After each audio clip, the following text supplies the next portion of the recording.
আজকে যে জামাই কাছ থেকে এমন একটা সারপ্রাইজ পাবো ভাবতে পারি নাই। তো জামাই আজকে আমার সারপ্রাইজটা নিয়ে আসছে। তো আমার আগে ব্লেন্ডারটা হচ্ছে নষ্ট হয়ে গেছে, তারপর হচ্ছে নতুন করে একটা ব্লেন্ডার কিনে নিয়ে আসছে। তো নিয়ে এসে বলতেছে দেখো তোমার জন্য কী নিয়ে আসছি। তো আমি সত্যি কিন্তু অনেকটা সারপ্রাইজ হয়ে গেছি, যেহেতু এটা আমার খুবই দরকার ছিল। আর অসুস্থতার জন্য কিন্তু শিলপাটায় কোনো কিছু বাটাবাটিও করতে পারি না। তো সেজন্যই কিন্তু বিশেষ করে এই ব্লেন্ডারটা আমার খুবই প্রয়োজন ছিল।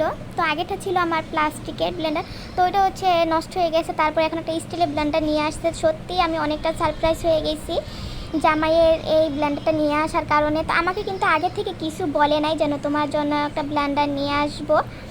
তো হঠাৎ করে এনে তারপর বলতেছে দেখো তোমার জন্য আমি কি নিয়ে আসছি। তো আমার জামাইকে অনেক অনেক ধন্যবাদ, তো আমার এই দরকারি একটা জিনিস কিনে এনে দেওয়ার জন্য।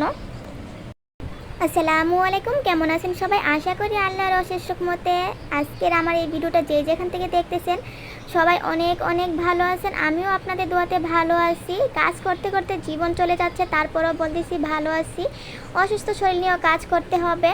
তো জামাই যেহেতু একটা সারপ্রাইজ দিল, তো এখন অসুস্থ বলল, কিন্তু জামাইকে অসুস্থ কথা বলা যাবে না, তারপর বলতে হবে যেন আমি সুস্থ আছি। তো সারাদিন যেহেতু অনেক টুকটাক কাজ করি না কেন, অনেকটা ক্লান্ত হয়ে থাকি। ক্লান্ত শরীর নিয়েও তারপর হচ্ছে আরও কিছু করার চেষ্টা করি। তারপর হচ্ছে আমি যেহেতু জামাই ব্লেন্ডটা নিয়ে আসছে, তারপর হচ্ছে আমি বের করে দেখতেছিলাম কোনটা দিয়ে কোন কাজ করা হয়। তারপর সে ব্লেন্ডারের সাথে সাথে কিন্তু আরও কিছু ব্লেন্ডারের যেই কাজগুলো করা হয় সেই মশলাও নিয়ে আসছে। আজকে নতুন ব্লেন্ডার দিয়েছে, মশলাগুলো গুঁড়া করবে। তো যেহেতু বাসার মশলাগুলো শেষ হয়ে গেছিলো, আপনাদের কি বলবো, এত কষ্ট। আর এখন একটু কাজ করলে হাঁপিয়ে যায়, আর এখন অনেক কষ্ট লাগে কাজ করতে। এতটা ভালো লাগে না, মনে চায় না খেয়েই শুয়ে থাকি, এতটা শরীর ক্লান্ত হয়ে থাকে। যদি আমি একা থাকতাম তাহলে কিন্তু রান্নাও করতাম না। যেহেতু এখন ছেলে আছে, তারপর হাজব্যান্ড আছে, তাদের জন্য তো রান্না করতেই হবে। তো রান্না না করে কিন্তু উপায় নেই। তো আসে কিন্তু রান্না করব না, সকালবেলা রান্না করে নিয়েছিলাম, ওই রান্নায় আছে। সেজন্য এখন আর রান্নার ঝামেলা ততটা নেই, তো একটু স্বস্তি পেলাম রান্না থেকে। কিন্তু রাত্রেবেলা তো রান্না করতেই হবে আমাকে, রাত্রেবেলা কিন্তু কোনো মিস নেই রান্নাঘর থেকে।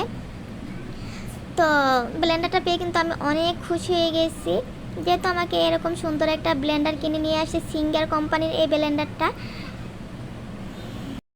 তো এই দিক দিয়ে আমি বাজারগুলো হচ্ছে বের করে নিতেছি। তো যে মশলাগুলো নিয়ে আসছে, তো এখন বলতেছি ব্লেন্ডারটা দিয়ে হচ্ছে মশলাগুলো গুঁড়া করে দেওয়ার জন্য। তো আপনাদের ভাইয়াকে বলতেছি, সে আবার বলতেছে আচ্ছা তুমি একটু আদা রসুনগুলো কেটে দাও, আমি তো এগুলো কাটতে পারবো না, আমি ব্লেন্ডার করে দিব। আর গুঁড়া মশলাগুলো হচ্ছে আমি নিজেই ভেজে তারপর হচ্ছে গুঁড়া করে দিব তোমাকে। তো আমি বললাম আচ্ছা ঠিক আছে, আমি আদা রসুনগুলো কাটি। তো যখনই আমার হাজব্যান্ডের বাসা থাকে না কেন, আমাকে কিন্তু অনেক হেল্প করে। যেহেতু আমি অসুস্থ শরীর নিয়ে এত কিছু করতে পারি না, সেই কিন্তু হেল্প করে। তো আজকের মতো এই পর্যন্তই, আল্লাহ হাফেজ।